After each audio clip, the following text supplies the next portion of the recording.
बच्चों के लिए स्कूल उनका दूसरा घर कहलाता है, घर जहां हम सेफ फील करते हैं। पर तब क्या होगा अगर हम वहां भी सेफ ना हो? ऐसा ही कुछ हुआ था 15 साल की पूजा के साथ।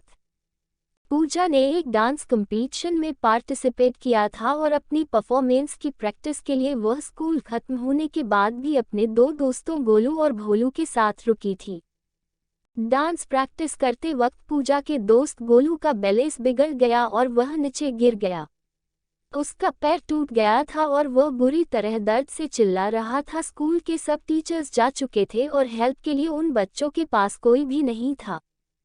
तभी पूजा भागकर मेडिकल रूम गई, लेकिन तब तक वहां ताला लग चुका था। उसी वक्त पूजा को लगा कि जैसे कोई उसके पीछे से ऊपर गया है। वो मुड़ी तो उसे एक परछाई ऊपर जाते दिखी। पूजा को लगा कि शायद स्कूल स्टाफ में से कोई तो अभी भी स्कूल में है और इसीलिए पूजा उसे रोकने के लिए उसके पीछे भागी। पूजा स्कूल के 3rd फ्लोर पर जा चुकी थी। उस फ्लोर पर स्कूल स्टाफ के अलावा किसी का भी जाना मना था।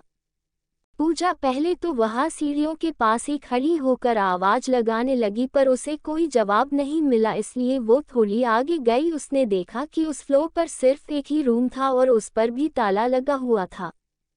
पूजा को कुछ समझ में नहीं आ रहा था तो वह परछाई को अपने मन का वहम मानकर वापस जाने लगी, लेकिन तभी उसे एक अजीब सी आवाज आई। जब पूजा ने पलटकर उस कमरे की तरफ देखा तो उस पर जो ताला लगा था वह टूटकर नीचे गिरा था। पूजा एकदम से चौंक गई। वह उस रूम के अंदर गई। उसे दिखा एक आदमी खिड़की की तरफ मुंह करके खड़ा है। पूजा ने उससे पूछा क्या वह उसके साथ चलकर गोलू की मदद करे, लेकिन वह आदमी ने पूजा को कोई रिएक्शन ही नहीं दिया। पूजा को सब कुछ बहुत अजीब लग रहा था। उसने फिर से उस आदमी को पुकारा, लेकिन तभी अचानक उस कमरे का दरवाजा अपने आप बंद होने लगा। पूजा ये देखकर घबरा गई। वह दरवाजे की तरफ गई और उसे खोलने की कोशिश करने लगी, लेकिन वह दरवाजा नहीं खुल रहा था। तभी पूजा को उस आदमी की हंसने की आवाज आने लगी। वह बहुत डरावने तरीके से हंस रहा था और धीरे धीरे उसकी हंसी तेज होती जा रही थी। पूजा को पलटकर देखने की हिम्मत ही नहीं हो रही थी और वह डर के मारे जोरों से दरवाजे पर पीटने और चिल्लाने लगी।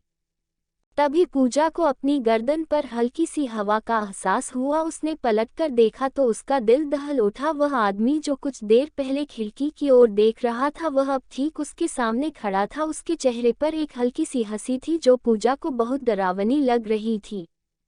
वह पूजा को ऐसे घूर रहा था जैसे वह आज उसे जिंदा नहीं छोड़ेगा। उसने पूजा को पकड़ लिया और उसे अपने पास खींचने लगा। पूजा रोने लगी और वह डर के मारे बहुत जोरों से चिल्लाई।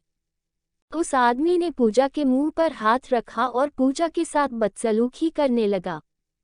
उधर पूजा को ढूंढते हुए भोलू स्कूल के गार्ड को लेकर 3rd फ्लोर पर पहुंचा, जहां उन्हें पूजा की चीख सुनाई दी। वे जल्दी से उस कमरे में गए और उन्होंने देखा पूजा जमीन पर बैठी रो रही है और उसके आसपास कोई नहीं है। उसकी शर्ट ऊपर से थोड़ी फटी हुई थी और उसके चेहरे पर चोट के निशान थे। उसने सबको अपने साथ हुआ सारा किस्सा बताया। पूजा के साथ हुए इस हादसे को सुनकर स्कूल गार्ड का चेहरा बिल्कुल पीला पड़ गया। गार्ड ने पूजा और उसके दोस्तों को बताया कि कुछ साल पहले स्कूल में एक सफाई कर्मचारी काम करता था। वह थोड़ा पागल सा था और वह लड़कियों को बहुत ही गंदी नज़रों से देखकर हंसता रहता था। एक बार उसने एक लड़की के साथ बदसलूकी भी की थी। उस लड़की ने जब उसकी शिकायत की तो स्कूल की प्रिंसिपल ने उसे हमेशा के लिए उसे स्कूल से निकाल दिया। उसके एक हफ्ते के अंदर उस पागल आदमी ने 3rd फ्लोर वाले स्टोरेज रूम में जाकर खुद को मार डाला। उसकी मौत का काफी दिनों तक किसी को पता ही नहीं चला था। उस आदमी की बॉडी बहुत ही डरावनी हालत में पाई गई थी और तब से उसकी आत्मा उसी कमरे में भटक रही है। इसलिए स्कूल के 3rd फ्लोर पर किसी का भी जाना बंद है।